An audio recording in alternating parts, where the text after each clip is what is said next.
¿Habías escuchado hablar sobre el vampiro de Sacramento? No. Bueno, pues te voy a contar todo sobre él y las aterradoras cosas que hacía. Y yo te voy a contar de las hermanas González Valenzuela, que más adelante te diré cómo eran conocidas en el bajo mundo de los barrios de León, Guanajuato. Una historia bastante tétrica que se desarrolla en el México del siglo pasado. Esto es Fantagorífico.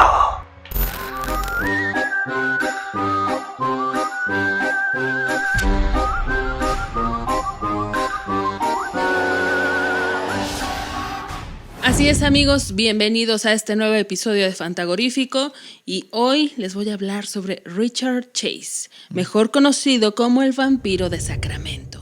Nació en Santa Clara, California, un 23 de mayo de 1950. Desde temprana edad ya mostraba un comportamiento asociado con la tríada McDonald, también conocida como la tríada de la sociopatía, la cual fue propuesta por primera vez por el psiquiatra John Marshall, esto en un documento llamado La amenaza de matar, la cual nos habla de un conjunto de 3 características de comportamiento.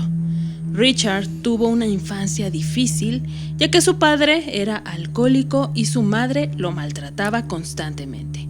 Ya en la etapa de la adolescencia era conocido como un adicto a las drogas y el alcohol. En su juventud, sus problemas mentales comenzaron a crecer. A menudo se quejaba de que su corazón ocasionalmente dejaba de latir, o que alguien le había robado su arteria pulmonar. Algunas veces ponía naranjas en su cabeza con el fin de que la vitamina C fuese absorbida por el cerebro. ¡Qué loco! O sea, ya tenía pensamientos bastante extraños. ¡Qué loco! Con el paso del tiempo comenzó a crecer en su mente la idea de que su madre estaba tratando de envenenarlo. Y al poco tiempo alquiló un departamento con algunos compañeros, pero ellos comenzaron a incomodarse, ya que él constantemente se encontraba intoxicado y en ocasiones caminaba desnudo sin importarle quién se encontrara en el lugar. Por tal motivo, sus compañeros le exigieron que se fuera, pero ante la negativa no tuvieron otra opción más que trasladarse ellos a otro lugar. Él dijo: de aquí no me sacan. Ahora, ya solo en el departamento, comenzó a capturar, matar y destripar a varios animales, para posteriormente realizar unos brebajes utilizando ciertos órganos y sangre. Estamos empezando demasiado fuerte, ¿no? Sí, y es ahí donde sale también estas características de la tríada McDonald. Híjole. Desde niños empiezan a maltratar animales, se hacen de la pipí en la cama y no recuerdo cuál es la otra. ¿Tú no la recuerdas? No recuerdo la otra, la verdad. Bueno, por ahí si ustedes la recuerdan, la anotan. Pero bueno, ya esto siendo un adulto, de que hacía sus brebajes utilizando estos ciertos órganos del animal, además de sangre. Pero todo esto, pues para que tuviera un mejor sabor, era mezclado con Coca-Cola. Para darle su toque, como unas carnitas, ¿no? Ya ves que a la carnita le ponen también Coca-Cola. Y bueno, sí, entonces eso hacía. Todo esto con la creencia de que al beberlo estaría previniendo que su corazón se detuviera. Con solo 25 años fue ingresado a un hospital por envenenamiento sanguíneo provocado por ¿tú qué crees? Por ingerir hierro, ingerir algo que suponía él que le iba a hacer algo en su cuerpo, que lo iba a hacer un superhumano, no sé. No, la verdad, este tipo de historias luego te dan cada sorpresa de qué. Nada más y nada menos provocado por inyectarse sangre de conejo. Caray, pues te digo que ya mejor no supongo, porque sí, inyectarte sangre de conejo, qué tan enfermo tienes que estar, ¿no? Uh-huh. Y bueno, en realidad sí tenía él un problema porque fue diagnosticado con esquizofrenia paranoide. Y por todo eso fue ingresado a una institución mental. Era claro, ¿no? Como que había un problema. Sí, por todas estas actitudes. Era evidente, ¿no? No era como que una suposición. Naturalmente estaba ya algo mal en su cabeza. En una ocasión, fíjate que lo encontraron con manchas de sangre alrededor de la boca y ellos, los del hospital, descubrieron que Chase había estado bebiendo sangre de las aves, arrojando los pequeños cuerpecitos de los animales por la ventana de su habitación. Y es por eso que el personal de este hospital comenzó a referirse a él como Drácula. Ah, caray. O sea, sí tenía una obsesión, pues, draculesca, por así llamarlo, por no decir draculera, con la sangre, ¿no? Creí que sería un buen chiste, lo siento. Sí, como que tenía ahí como un tema con lo de la sangre bastante fuerte. Újule. Después de un año de estar internado en ese lugar, fue puesto en libertad bajo la tutela de su madre, quien decide retirarle el tratamiento de antipsicóticos por considerar que su hijo parecía un zombie. Ah, caray. Pero pues eso empeoró totalmente las cosas. Sí. A mediados de 1977, Richard Chase fue detenido y arrestado en la zona de Pyramid Lake, esto en Nevada. Su cuerpo estaba manchado de sangre y una cubeta que se encontraba en su camioneta de igual modo contenía tal líquido. La investigación determinaría que era sangre de vaca y por ese motivo no se presentaron cargos. Así, ¿cuántas veces hemos dicho la palabra sangre, no? Ajá, sí, ¿no? Pues de ahí el vampiro de Sacramento. Su primera víctima humana fue Ambrose Griffin, un ingeniero de 51 años y padre de 2 hijos, quien fue tiroteado mientras paseaba. Después del tiroteo, uno de los hijos dijo a la policía haber visto un vecino con un rifle huyendo de este lugar, pero a pesar de que se buscó el arma entre los vecinos, esta nunca fue hallada. Poco tiempo después sería acusado de allanamiento de morada y de defecar en la cama de los propietarios. Wow, qué historia tan enferma, ¿no? Uh-huh. Híjole, no, de esas cosas que sí, luego hasta uno tiene pesadillas, ¿no? Sí. Y bueno, entraba a estas casas aprovechando que estas personas no cerraban la puerta al salir de viaje. Entonces, pues bueno, es otro país y generalmente a veces ese asunto suele ser más relajado, ¿no? De que se van y ni cierran. Sí, o se van a dormir igual ni cierran. Son países en los que todo está diseñado para la confianza, ¿no? Y Chase después declararía, le diría a los detectives que él consideraba como puertas cerradas una señal de que no era bienvenido. Pero las puertas abiertas eran una invitación para entrar. No, pues básicamente todos, porque pues, son países en los que se ha visto, ¿no? De países, son países en los que dejas la puerta abierta porque pues realmente el crimen es muy la tasa de crimen es muy baja, ¿no? Así que amigos, no importa dónde vivan ustedes, mejor cierren sus puertas. No vaya a ser que otro tenga ese mismo pensamiento y que es un pensamiento muy absurdo finalmente, pero bueno. Y bueno, en enero de 1978, Teresa Wallin es hallada muerta en su casa, horriblemente mutilada. Los informes de la policía dicen que le dispararon 3 veces y que había signos de que se había practicado necrofilia. Aquí estamos abordando todo lo peor que un ser humano puede hacer, ahí está. Uh-huh. Todo lo peor era Richard Trenton Híjole, Chase. qué enfermo, ¿no? Se inició una investigación policial, pero apenas una semana después comete el más sangriento de sus crímenes. Se encontró el cuerpo de Evelyn Miroth en similares circunstancias al de su víctima anterior, pero ahora se encontró también el pequeño cuerpo de su hijo de 6 años. Híjole. Y en la escena también habían rastros de que su bebé de 22 semanas había sido lastimado. Pero el bebé no se encontró en la escena del crimen. Bastante fuerte, amigos. Mientras cometía el homicidio... ya no sigas porque... Ya hasta te alteré. No manches, es que ya desde que el bebé no estaba en la escena del crimen ya valió madre todo, ¿no? Ya la historia ya toma un rumbo que no quieres escuchar, pero escucha. Y bueno, mientras él cometía el homicidio, una niña de 6 años de edad con la que Jason Miroth tenía una cita para jugar llamó a la puerta. Chase, una vez sorprendido, apresuradamente se dio a la fuga, llevándose el cuerpo del bebé. La niña le contó a un vecino lo sucedido, quien inmediatamente alertó a la policía. Al entrar en la casa, la policía descubrió que Chase había dejado huellas de manos perfectas y huellas de calzado en la sangre de Mirod. Con toda la evidencia necesaria, acudieron al departamento de Richard Chase, encontrando un terrible espectáculo de sangre. Sangre en las paredes. Hoy sí venías con todo, hoy sí venías con todo. Imagínense, sangre en todas las paredes. Trozos de cuerpos humanos y animales estaban guardados en la nevera. El olor que emanaba de aquel departamento era muy penetrante, al grado que anteriormente los vecinos habían presentado quejas. Imagínate, era como este olor de rastro, ¿no? Claro, era como, pues sí, bien feo. Pura putrefacción ahí. Así es, bastante fuerte. Imagínate tener un vecino así que digas, ay. Imagínate que nuestro vecino sea así. ¡Vecino!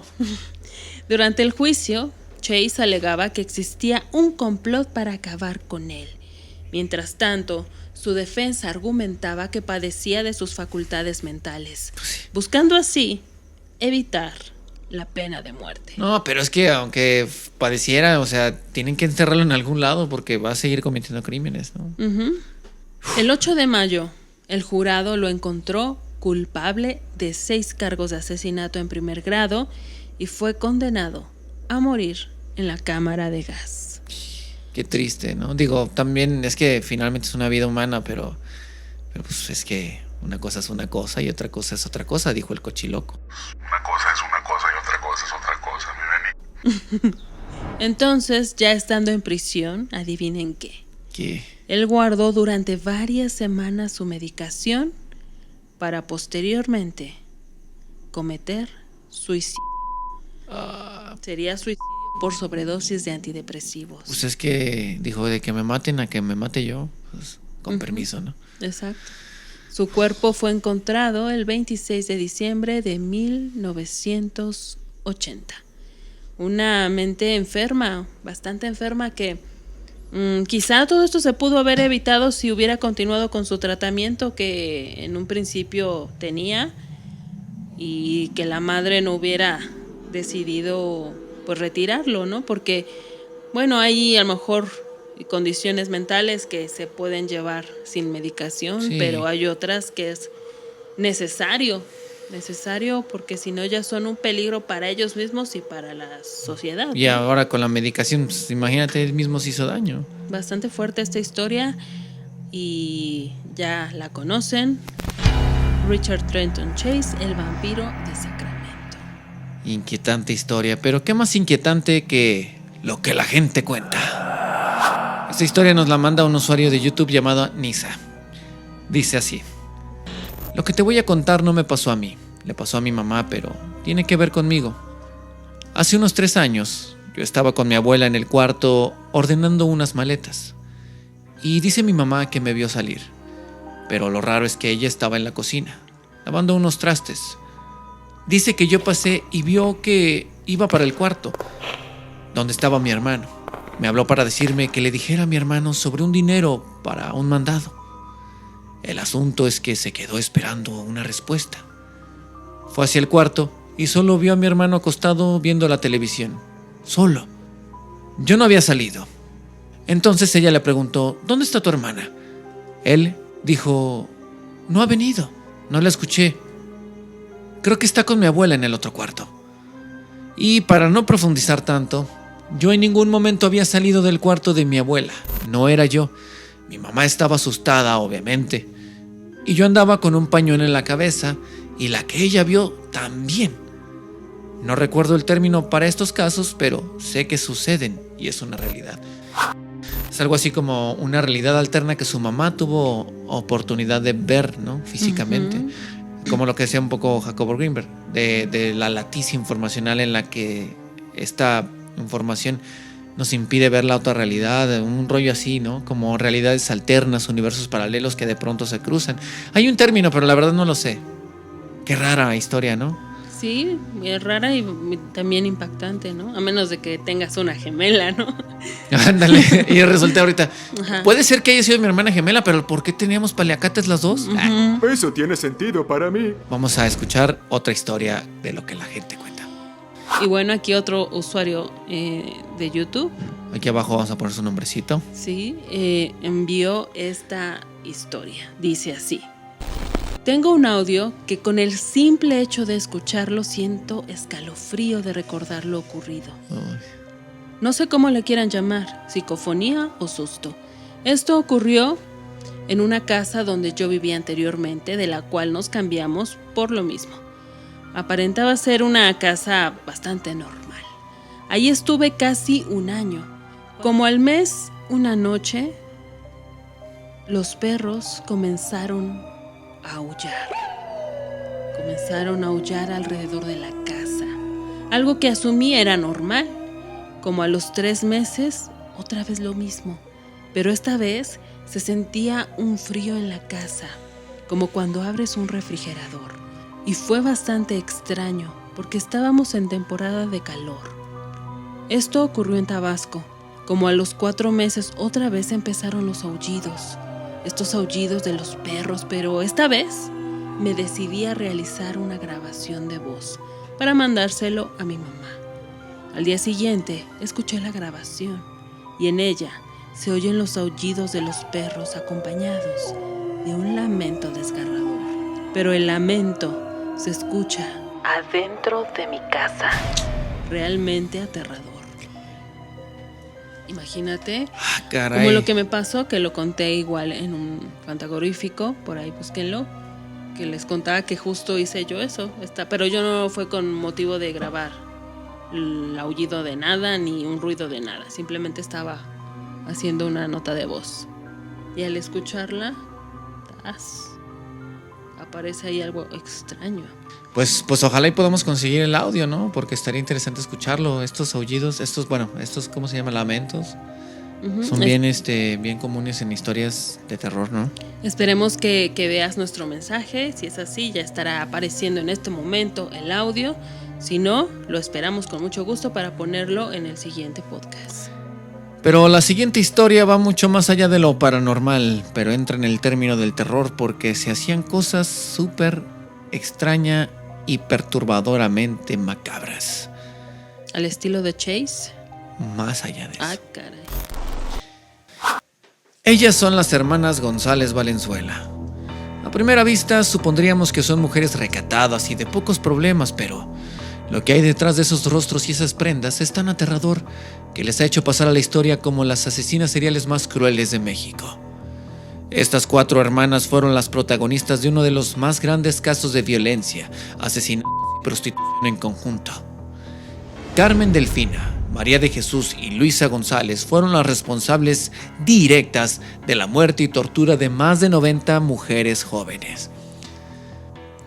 Nacidas bajo el seno de una familia disfuncional y provenientes del estado de Jalisco, las hermanas se convirtieron en una de las más representativas expresiones de criminalidad en toda Latinoamérica.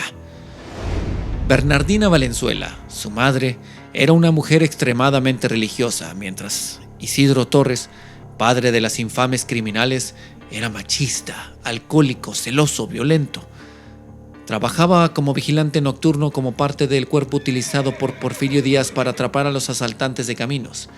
Esto habría derivado en que Isidro creyera que, al formar parte de la ley, todos debían obedecerle a toda costa.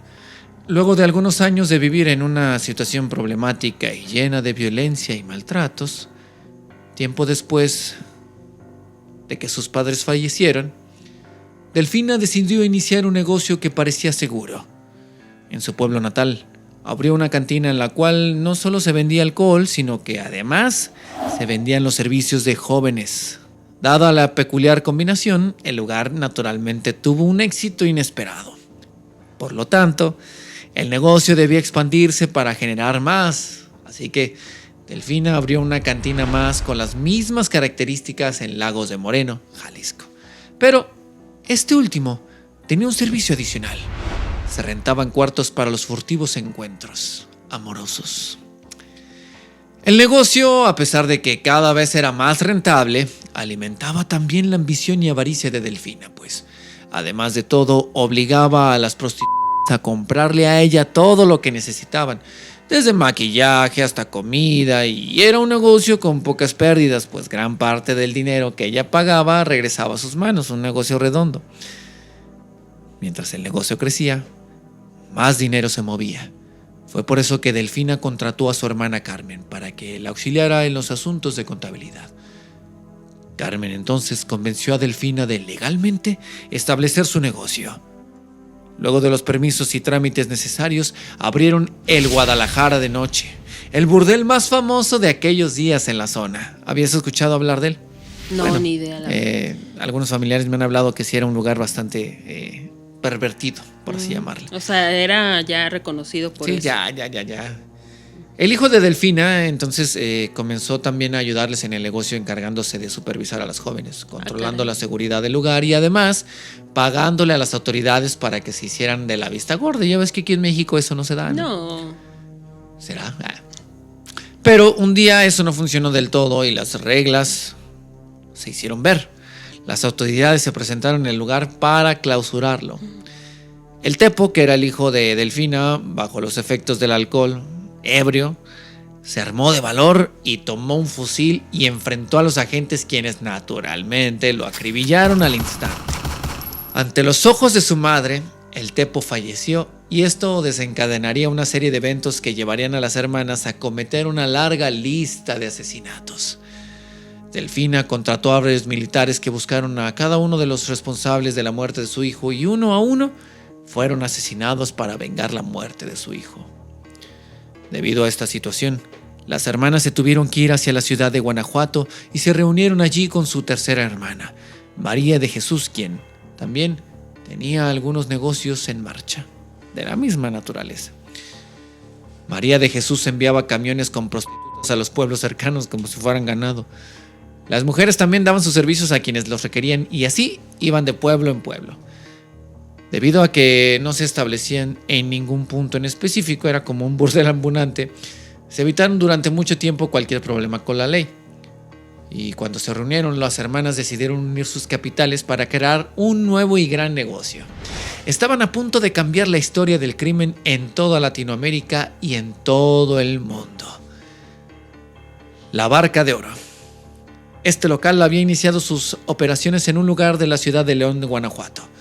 La prostitución era totalmente legal en la zona, así que pues, la realidad es que no tuvieron problemas con la ley y luego del éxito de la Barca de Oro inauguraron un segundo negocio con el que ya era bien conocido por su nombre, que era el Guadalajara de Noche.